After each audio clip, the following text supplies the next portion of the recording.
A gente só consegue sair de uma situação quando a gente aprende como. Enquanto isso não acontecer, a gente vai ficar ali. E é isso. Dividir a experiência pode fazer com que a gente enxergue certas coisas que sozinho a gente não ia conseguir. Conscientemente, a gente acha que está se protegendo.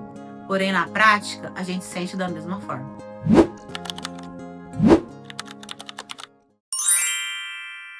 Sejam bem-vindos ao meu canal, meu nome é Iana Fortuna e aqui a gente fala sobre evolução pessoal a partir da experiência, da informação e do entretenimento. E hoje nós vamos falar do filme O Jardim Secreto. É a versão de 1993, que além de ser uma exímia obra do audiovisual, também traz várias lições de vida muito boas para a gente debater. E eu já vou explicar isso melhor. Sem mais delongas, vamos ao filme. Só lembrando que esse é um vídeo de 2 partes, essa é a parte 2, e se você quiser ver a parte 1, é só dar uma olhadinha nos outros vídeos do canal. Nós paramos na cena em que a Mary recebe a permissão do tio para plantar e está no jardim jogando as sementes.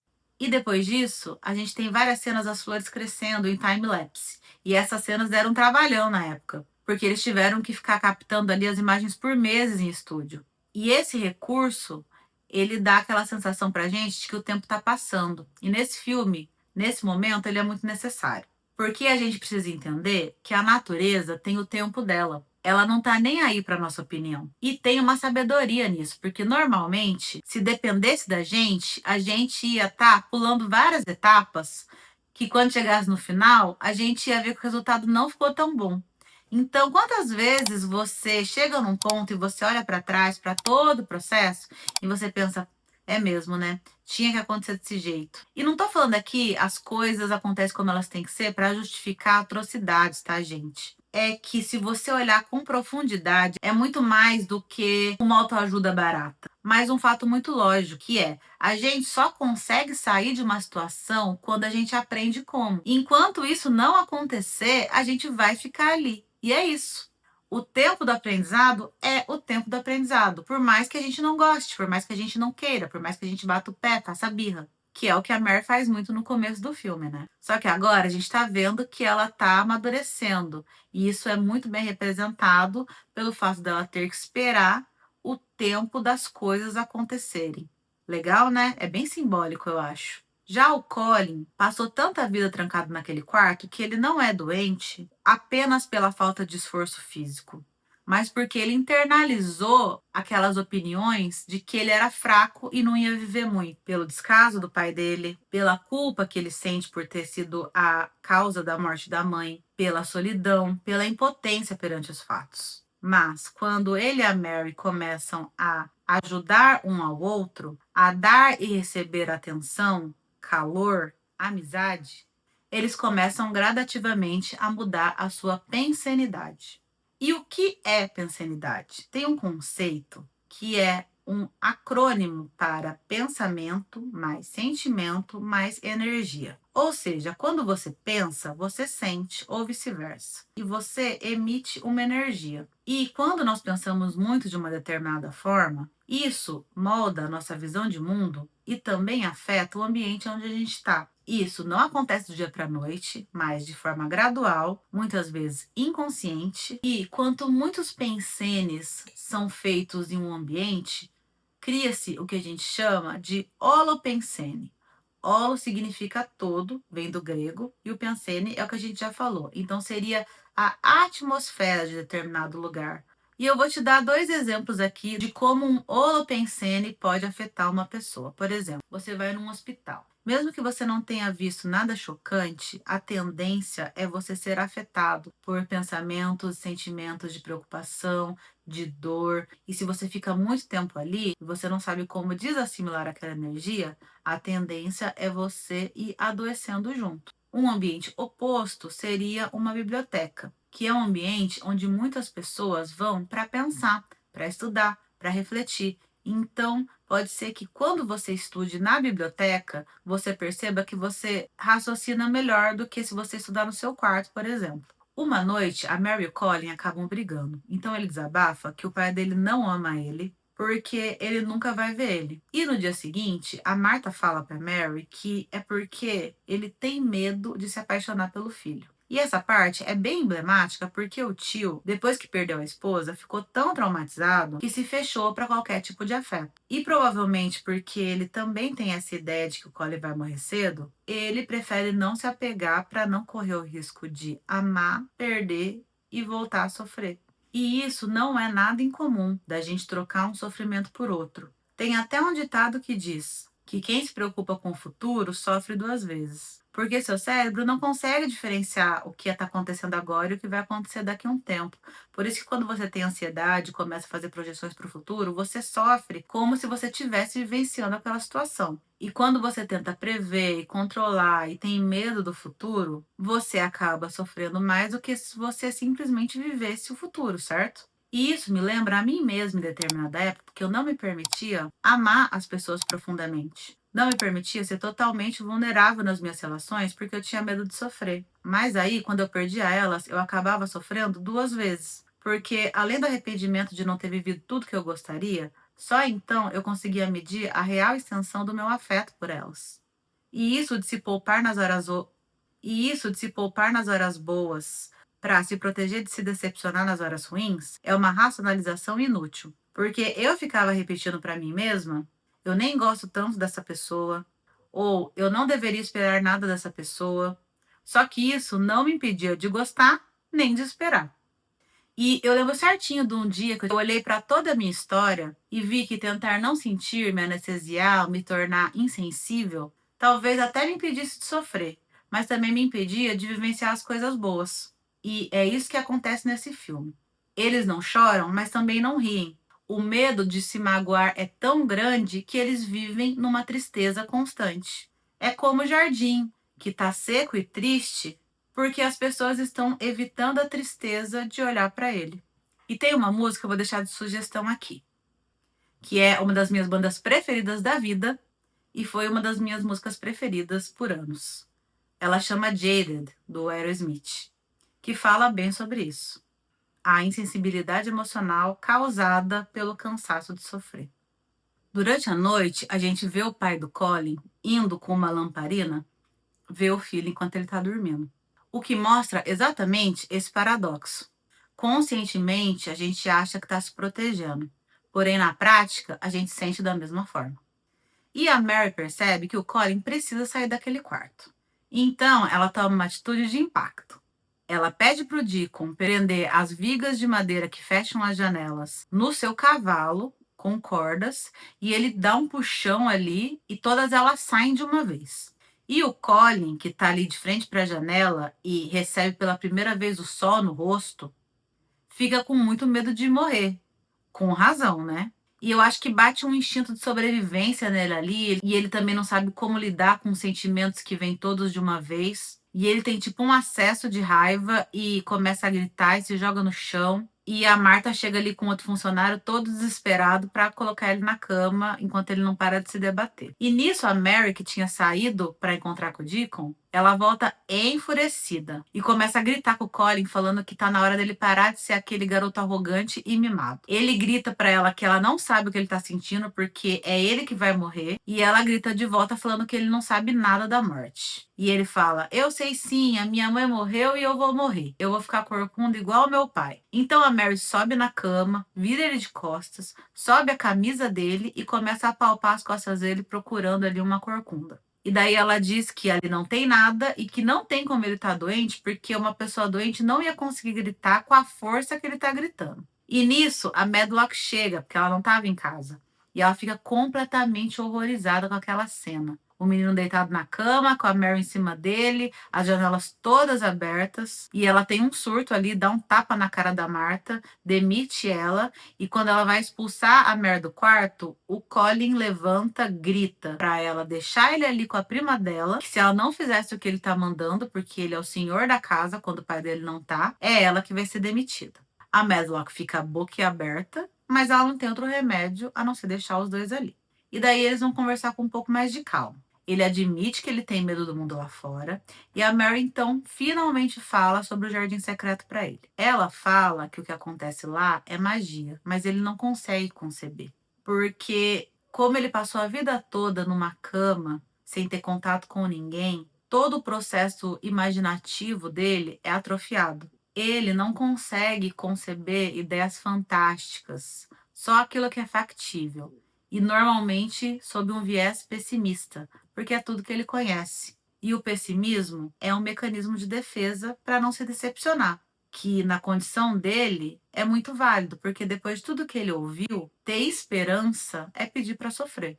E isso abre uma discussão interessante sobre como o meio pode moldar a nossa plasticidade cerebral. O que é a plasticidade cerebral? É a capacidade do nosso cérebro de se modificar de acordo com as nossas vivências. Ele não é um órgão estático, de acordo com aquilo que a gente aprende, de acordo com aquilo que a gente sente, de acordo com aquilo que a gente vive, as nossas sinapses, elas vão se modificando. E, por exemplo, eu já disse aqui que eu fui uma criança muito imaginativa, mas isso é porque eu tive o privilégio de ter uma família que me possibilitava brincar. Eu tive uma mãe que lia para mim praticamente todos os dias histórias antes de dormir. Eu tive uma professora de piano que complementava a minha educação com livros, com filmes, com apresentações. Eu tive então acesso a formas de narrativa de todos os tipos.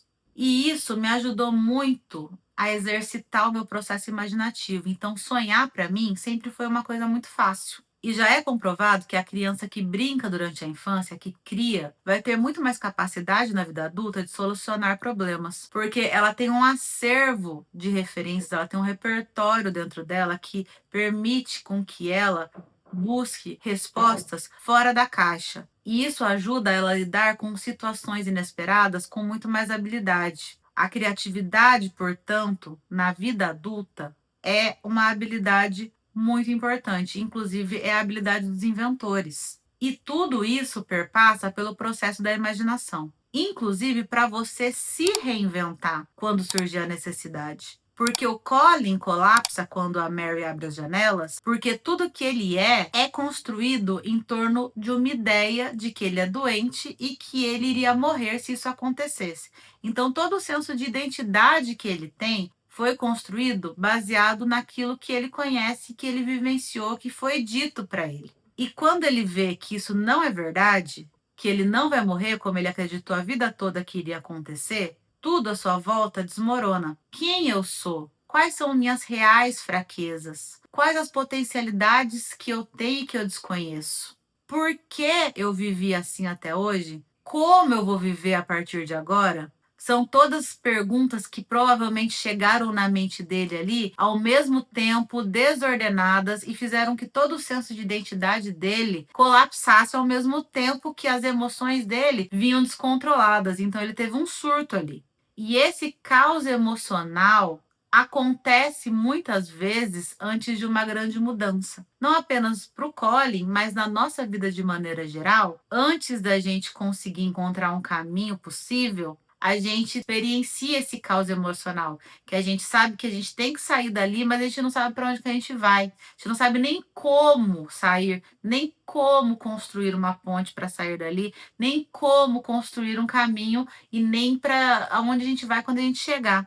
E a criatividade ajuda a construir um novo senso de identidade. Ela te dá novas possibilidades. Mas para isso, a imaginação precisa ter abertura de pensamento e abertura emocional. E quem vive uma vida a priorista, ou seja, uma vida a priori, ou seja, e quem vive uma vida a priorista, ou seja, a priori, que raciocina pela teoria e já conclui antes de experimentar, normalmente tem muita dificuldade de se reinventar, porque não tem coragem de experienciar coisas diferentes, sai da sua zona de conforto, não consegue nem vislumbrar essas novas opções. Por isso que é tão importante a gente fazer as pazes com o processo do erro, a gente perder o medo de testar, a gente passar umas vergonhas, uns medos, umas raivas, para ver que do chão não passa, sabe? Para nossa autoestima, para nossa confiança, para nossa imaginação, para nossa capacidade de realizar mudanças, para continuar seguindo, para continuar progredindo, é extremamente produtivo, é extremamente importante. E abrir as janelas é meio que um símbolo para o que a Mary faz na vida do Colin. Ela abre o mundo dele, ela expande o mundo dele, mesmo ele não estando plenamente preparado. Porque a verdade é que, talvez, se ele pudesse escolher, ele jamais se sentiria. E do seu jeito, ele faz a mesma coisa com ela, porque ele obriga ela a sair do papel de vítima, mesmo que ela tenha razão de estar lá. Porque muitas vezes as pessoas realmente fazem coisas ruins umas com as outras, porque às vezes as pessoas sofrem injustiças. Só que, mesmo que ela esteja certa, que ela esteja na razão dela, se ela não tomar nenhuma atitude, aquela situação vai se arrastar indefinidamente. Porque as coisas só vão começar a mudar, mesmo você sabendo que não é culpa sua de ter chego aonde chegou, quando você tomar uma atitude, se responsabilizar pela mudança, mesmo que seja pequena, mesmo que seja de uma forma torta, sabe? Que é o que a Mary faz, porque ao se colocar na posição de cuidadora, ela sai de si em prol do outro. E isso é um jeito muito bom de tirar a atenção do próprio sofrimento e ter algum senso de propósito, de importância, que muitas vezes vai te devolver a sua autoconfiança para agir na própria vida. Sem falar que assim é possível ter tempo para as próprias feridas cicatrizarem, sem ficar remoendo as mesmas coisas 2, 3, 4 mil vezes. E essa é outra lição da interassistência. Você sair de si para ajudar o outro te dá tempo e oportunidade para pensar coisas novas, ter novas perspectivas e se sentir apta para começar a mudar. Inclusive, a convivência com o Colin faz a Mary enxergar certos comportamentos que ela tinha, como várias atitudes egoístas, sob um outro viés. E ela pensa: eita, que eu sou assim! Eita, que eu não quero mais ser desse jeito, não. Porque quando a gente sente na pele, é diferente, né? Então, essa é mais uma vantagem da interassistência. Quando você convive com outras pessoas, você tem oportunidade de experienciar o que os outros sentem em relação a você mesma. Você consegue olhar as coisas com menos impacto emocional. Porque, convenhamos que é muito mais fácil tentar resolver a vida do outro do que a nossa, né? Não sei vocês, mas eu acho. No outro dia, o Colin pede para reunir todos os funcionários, muitos dos quais achavam que ele era somente uma lenda, porque ele nunca tinha aparecido em público, e avisa que vai naquele dia sair brincar lá fora, e que se ele gostar, ele vai sair todos os dias a partir dali. E daí, quando eles chegam no jardim, que ele tá desperto, que ele tá florido, nossa, é muito emocionante, assim, a música, as flores, é um lugar, assim, excepcional, maravilhoso, fantástico. E nisso chega o jardineiro e começa a brigar com a Mary. E nisso o Colin vai em defesa dela e pergunta pra ele se ele não sabe quem que ele é, ou seja, o dono da casa. E aí o jardineiro responde: ah, você é o corcunda aleijadinho.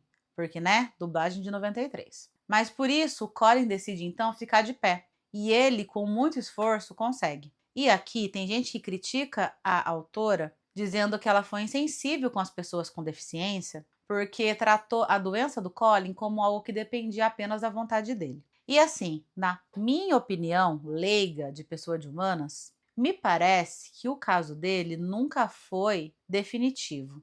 E, em segundo lugar, a autora, como eu falei, perdeu um filho para tuberculose muito cedo. E dizem que ela cuidou dele obsessivamente, porém não conseguiu salvá-lo. E a perda, obviamente, a devastou. Então, alguns estudiosos sugerem que essa recuperação milagrosa do Colin seria uma maneira de reescrever o destino do próprio filho, dando o final feliz que a realidade negou para ele. E eu acho que isso é super possível, porque uma das potências da escrita é justamente poder ressignificar os próprios traumas. Então, assim, eu só queria deixar esse adendo. Depois de se levantar, o Colin pergunta para Mary se foi ela que fez aquela mágica. E ela fala que não, que foi ele mesmo que fez. E ele, que não acreditava em nada de fantástico, de imaginação, e ele, que não acreditava em nada dessas coisas, decide fazer uma mágica para trazer o pai dele de volta, porque tudo que ele mais quer é que o pai dele veja ele andando, porque para ele, o pai dele vai amar ele se isso acontecer. E eles voltam ao jardim numa noite de madrugada, sem ninguém saber, fazem uma fogueira e meio que fazem um ritual ali para chamar o pai. Nisso, ele, que está dormindo num saguão de hotel, sonha com a esposa.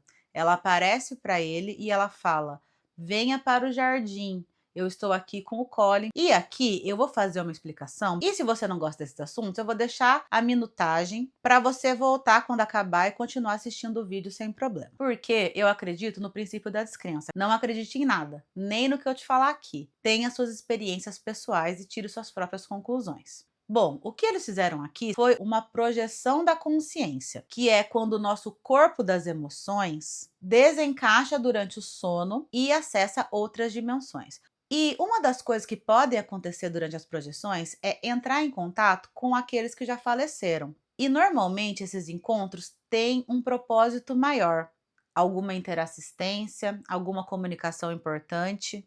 E nesse caso aqui, provavelmente a mãe do Colin, que já estava, né, naquele processo intuitivo de guiar a Mary para encontrar o jardim, ou seja, ela já estava assistindo tudo que estava acontecendo e amava aquelas 3 pessoas e queria que elas fossem felizes, ela percebeu que esse era um bom momento para ela intervir de uma maneira mais incisiva, já que esse era um momento oportuno que poderia gerar um impacto e promover uma mudança real. E dá certo, né? Porque o pai fica tão impactado que ele volta imediatamente para a mansão.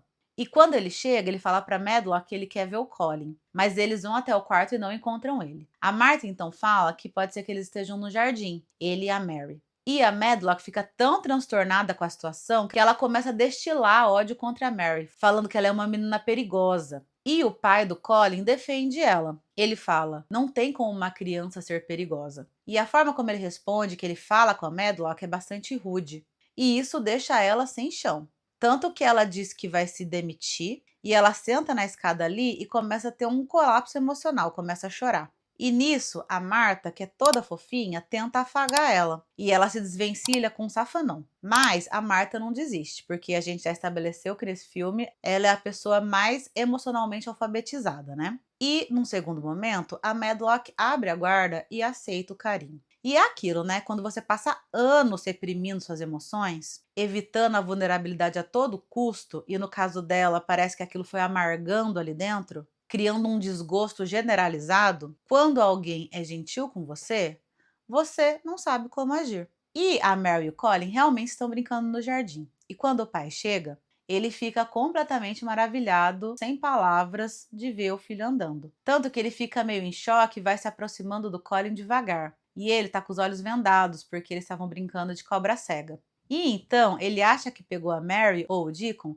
e começa a tatear o rosto do pai, sentindo as formas com estranheza, até que ele percebe e tira a venda. Os dois se olham, se emocionam, os dois sorriem e o Colin fala: a magia deu certo. Eles vão conhecer o jardim, o Colin vai mostrar para ele, e a Mary, que estava escondida atrás de um arbusto, ao invés de ficar feliz, começa a chorar e sai correndo. E eu entendo que isso acontece porque a mudança que foi se realizando dentro dela foi tão silenciosa, porém intensa, que talvez ela nem tenha se dado conta do processo. E quando ela viu, ela já estava sentindo muita coisa, e isso deu um baita susto nela, porque ali afloram sentimentos que ela vinha trazendo desde o começo, mas que ela nunca tinha elaborado, e ela vocaliza isso numa simples ideia: ninguém me quer. O tio vai atrás dela quando ela começa a chorar e ela fala para ele que ninguém queria o jardim, quando claramente ela está querendo dizer que ninguém queria ela. O tio responde então que ela mudou a vida de todos ali, que ela trouxe a vida para aquele lugar e que o jardim não vai ser fechado nunca mais. Ou seja, o que que ele quer dizer? Que agora ela tem um lugar, que agora ela está em segurança. E ela fala então na narração que o feitiço foi quebrado, que o tio aprendeu a rir, que ela aprendeu a chorar e que o jardim permaneceu aberto para sempre. E a cena deles voltando, caminhando juntos, os 3, todos felizes e saltitantes e brincando, me emociona muito e é impossível não sorrir nessa hora, porque a gente vê que eles conseguiram finalmente curar, pelo menos em parte, os traumas uns dos outros. E aqui nós temos a última lição sobre a interassistência. Ver que alguém está sentindo algo parecido com o que a gente está sentindo dá um senso de pertencimento, de união, de validação. E às vezes é isso que a gente precisa para começar a enxergar possibilidades de mudança. Porque a interassistência coloca as nossas dores em perspectiva sem necessariamente diminuí-las. E, depois de nos acolhermos, dividir a experiência pode fazer com que a gente enxergue certas coisas que sozinho a gente não ia conseguir.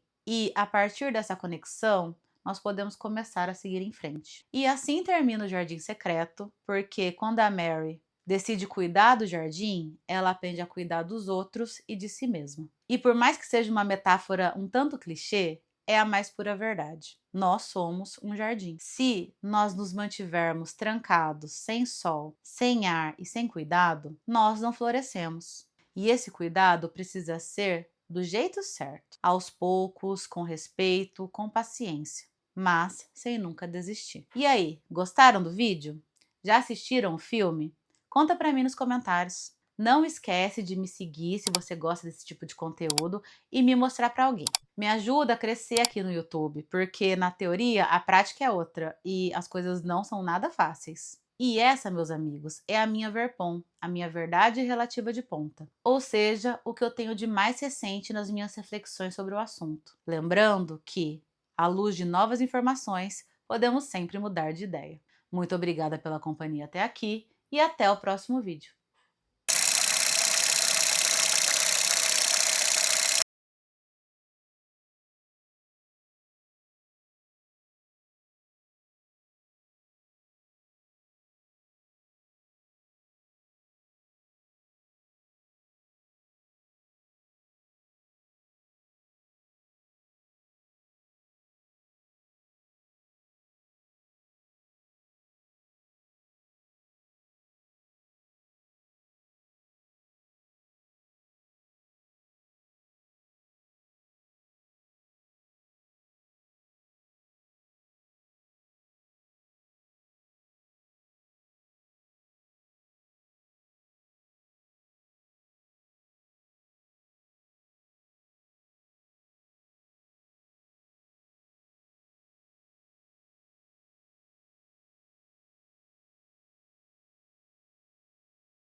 Oi, gente, tudo bem com vocês? Então, esse vídeo ficou muito grande, então eu tive que dividir ele em duas partes. Como eu não sabia que eu ia fazer isso, eu não gravei uma segunda introdução, então eu vou usar a mesma desse vídeo, mas é outro vídeo, então vocês, por favor, assistam.